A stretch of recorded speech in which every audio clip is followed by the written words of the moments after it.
बेघर. लेखिका ज्योत्स्ना देवधर. श्रीकांत, अरे कुठे होतास? मगापासून तो ट्रकवाला चौकशी करतोय. कशाला आलाय तो? सुधाताई विचारत होत्या. काल रात्री धड झोप लागली नव्हती.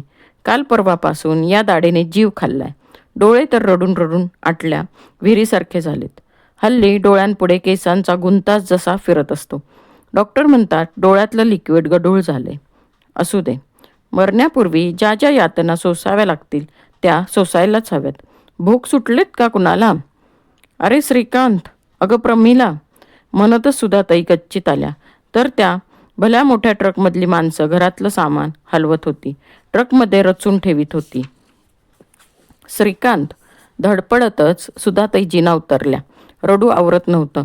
घरावर जप्ती आली की काय इथपासून नाना शंका जीव घेत होत्या. तरीच गेले काही दिवस श्रीकांत आणि प्रमिला सतत कसल्या तरी धावपळीत गुंतलीत. अरे हे सामान कोण कुठं नेतंय? आवाज किती थरथरत होता. श्रीकांतने उत्तर दिलं नाही. बायकोकडे पाहिलं. प्रमिला म्हणाली, हे सामान आमचं आहे.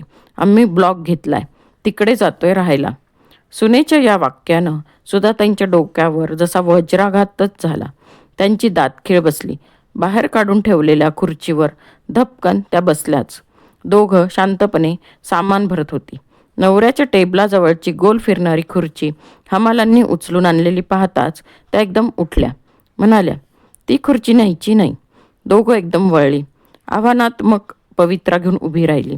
यांची खुर्ची न्यायची नाही. सुधाताई परत म्हणाल्या, अगं आई, या खुर्चीशिवाय मी या घरातलं दुसरं काहीच नेत नाहीये.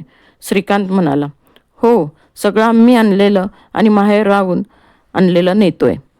प्रमिला म्हणाली, आईबाबांनी याच खुर्चीवर बसून होमिओपॅथीत पैसा यश मिळवलं. ही खुर्ची लकी आहे. त्यांचा व्यवसाय मी पुढे चालवतोय. डॉक्टर म्हणून मला यश पैसा मिळवायचा आहे. तुला या खुर्चीचा काहीच उपयोग नाही. श्रीकांत म्हणाला, उपयोग नाही कसा? त्यांची आठवण, त्यांची स्मृती यांचं मोल तुला कळायचं नाही. आता अचानक ट्रक आणून सामान हलवताय. तुम्हाला कशाचीच चाड नाही का रे? श्रीकांत गप्प बसला. पण प्रमिला म्हणाली, आई, तुम्हाला विचारूनच का नेहमी आम्ही आमचे निर्णय घ्यायचे? मला माझ्या पद्धतीनं जगायचंय आणि या ब्लॉकसाठी माझ्या भावानं मदत केली आहे. या खुर्चीला हात लावायचा नाही, असं ठामपणे म्हणत सुधाताई आत निघून गेल्या. स्वतःला खोलीत कोंडून घेत रडल्या. खूप रडल्या. सुधाताईंचं एकटीचं आयुष्य सुरू झालं. श्रीकांत 4-8 दिवसांनी यायचा. पण सुधाताई त्याच्याशी जेवढ्याच तेवढं वागायच्या. तो असताना राग, प्रेम, ममता मनात घुसळणंच घालत असत. पण ज्या एकुलत्या एक मुलानं असा विश्वासघात केला, त्याच्याशी आता चांगलं वागायचं ते कसं नि का तेच कळेना. मुलगी लांब तिकडे ऑस्ट्रेलियात होती. तिला पण इथे काय घडलं ते कळवलं नाही. कशाला जावयासमोर लेकीला कमीपणा द्यायचा? आई, सुमाला पत्र पाठवलंस? श्रीकांत विचारत होता. कशाबद्दल? म्हणजे हेच की आम्ही स्वतंत्र राहत आहात, ब्लॉक घेतलाय हे. छे, इतक्या लहान सहान गोष्टी कशाला लिहायच्या? उगाच तिनं परत लिहायचं. तू एकटी कशी राहणार? सोबत ठेव कुणीतरी. हे नि ते उंटावरून शेळ्या हाकायच्या नुसत्या. आईचं हे रूप पाहून श्रीकांत चकित झाला. त्याला वाटलं होतं आई रडेल, भेकेल, भांडेल, टाकून बोलेल, पण जणू काही झालंच नाही अशी वागते. एवढ्या महत्त्वाच्या घटनेला लहान सहान गोष्ट म्हणते. तुझी काही बँकेची बाहेरची कामं असली तर सांग, मी दर आठवड्याला येऊन करून जाईन. छे रे, आता तर मला खूप वेळ असतो. एकटा जीव सदाशिव. काम नाही, काज नाही, स्वयंपाक पाणी नाही, कसला तापच नाही डोक्याला. म्हणजे काय विचारतोय श्री? अरे सकाळचा डबा लावलाय.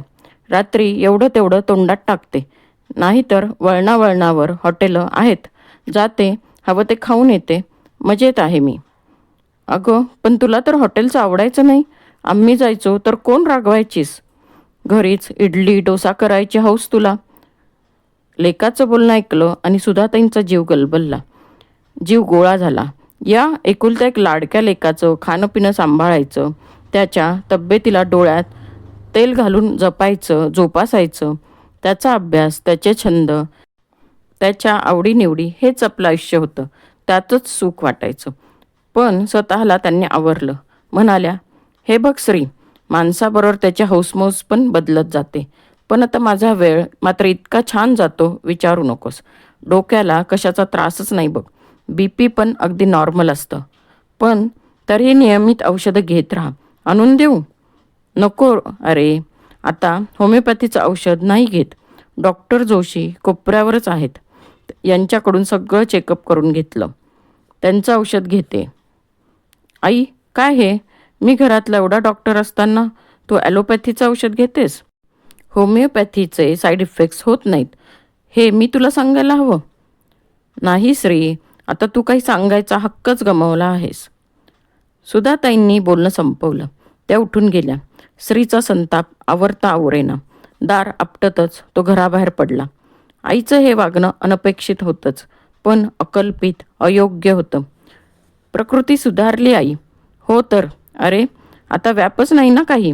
अमक्यासाठी हे करा, ते करा, काहीच नाही. रोज सकाळ संध्याकाळ फिरून येते. काय ताजंतवानं वाटतं म्हणून सांगू. अंधारात एकटी जात जाऊ नकोस. कोणी गळ्यातलं ओढलं, वाहनाचा धक्का लागला, पडली बिडलीस तर पंचायत. छे रे, माझी मुळीच काळजी करू नकोस. अरे, माझ्या वयाच्या कितीतरी बायका नेमानं फिरायला येतात. आमचा छान ग्रुप जमलाय. कांदे नवमी, आवळी भोजन, पत्ते, भिशी, ट्रिपा, गप्पा. मी आनंदात आहे अगदी. आई, तू बदललीस. हे तुमचे उपकार म्हणायचे. तुम्हीच मला सुखाचा मार्ग दाखवून दिलास. नाहीतर कसलं रे ते माझं जगणं. नुसतं खर्ची पडत राहायचं. कुणाला ना किंमत ना गरज. जातो, श्रीकांत एकदम म्हणाला. थांब जरासा. वेळ असला तर माझ्याबरोबर सोनाराकडे चल. का? नवा दागिना करून घेतेस? लेकाचा वाकडा स्वर कळला, पण राग गिळून म्हणाल्या, तोडे विकायचे आहेत. सोन्याला भाव पण चांगला आहे. का? मी देतो पैसे. किती हवेत? छे छे, तुझे तुलाच लागत असणार. कोण महागाई आहे? हे दारच 1000च्या वर गेलं. शिवाय टोलाचं घड्याळ घेतलंय. बघ ना, पॅसेजमध्ये लावलंय. त्याची टिकटिक, त्याचे टोल 24 तास सोबत करतात. एकटं वाटत नाही. पण घरातला जुना दागिना कशाला विकतेस? कुणासाठी ठेवायचं आता? सांग, मला तरी सुख मिळू दे. तू एकदम अशी तोडून टाकशील असं वाटलं नव्हतं. तो घरी गेला. बायको म्हणाली, तुम्हाला ना अजिबात धोरण म्हणून नाही. अहो, एवढं सुंदर तोडे विकलेत. जुन्या काळातले ते अस्सल सोने. किती छान होते. शी, 1000 रुपये देऊन टाकायचे. शेवटी राहील ते आपलंच आहे. आज तसल्या घाटाला 500 रुपये घडाई पडेल. प्रमिला तणतणत होती. नाही, आईचा भरवसा नाही. आई ज्या पद्धतीने वागते, बोलते, त्यावरून आईनं ती जागा आणि तिचे दागदागिने, पैसा अडका, चीजवस्तू कुणा संस्थांना देऊन टाकल्या तर मला आश्चर्य वाटणार नाही. काय म्हणताय काय? प्रमिला हादरलीच होती. हो, ती फार खंबीरपणे वागते. मी गेलो तरी कधी कशाची तक्रार करत नाही. एकटी आहे, एक वेळचा जेवणाचा डब्बा आणते, त्यामुळे सगळा व्यापच वाचला म्हणते. काय सांगताय काय? कमालच आहे. खरं तर त्यांना स्वयंपाकाची कोण आवड. हो, पण तुला आठवली नाही ही दुर्बुद्धी? माझी तर मुळीच इच्छा नव्हती. नवऱ्याच्या या बोलण्यावर ती फटकन म्हणाली, मग जा, तुम्ही पण तिकडे जाऊन राहा. नाहीतरी काय? तुझा मोठा उजेड पडलाय. आईच्या अशा तुटक वागण्यानं श्री दुखावला, निराश झाला. आईकडे जाणं येणं नकळत कमी कमी होत गेलं. पण तरीही आईचा निरोप नाही. का आला नाहीस म्हणून विचारपूस पण नाही. सुधाताई जणू वयाची काट टाकून परत तरुण झाल्या होत्या. स्वावलंबी झाल्या होत्या, स्वतंत्र झाल्या होत्या. अगं बाई श्री, अरे तुला नाही का कळलं? सुधाताई कुठल्याशा प्रवासी कंपनीबरोबर दक्षिणेतल्या सफारीवर गेल्यात. कन्याकुमारी, रामेश्वर, कोडाई कॅनॉल, पॉंडेचेरी, मद्रास, काय नि काय. शेजारच्या अंबुताई म्हणत होत्या. घराला कुलूप होतं. आश्चर्य आहे, आईनं मला कळवलं पण नाही. श्री म्हणाला, आई या वयातही उमेदीनं हौसेनं जगते. नाहीतर तुमचे हाल पाहतो आहेच की. किती गुंतलात, किती कष्ट घेता. वयसुद्धा मनाच्या आधारानं तग धरत असतं. श्रीने अंबुताईंना गप्प केलं, पण मनातून फार दुखावला होता. आईच्या वागण्याचं कोडं उलगडत नव्हतं. अगदीच अनपेक्षित, अगदीच अकल्पित. छे, अयोग्य, अनपेक्षित तर आपण वागलो. प्रमिलाच्या नादानं वेगळे झालो. आईला न सांगता, न विचारता. पण आता तर आपल्याला घरच राहिलेलं नाही.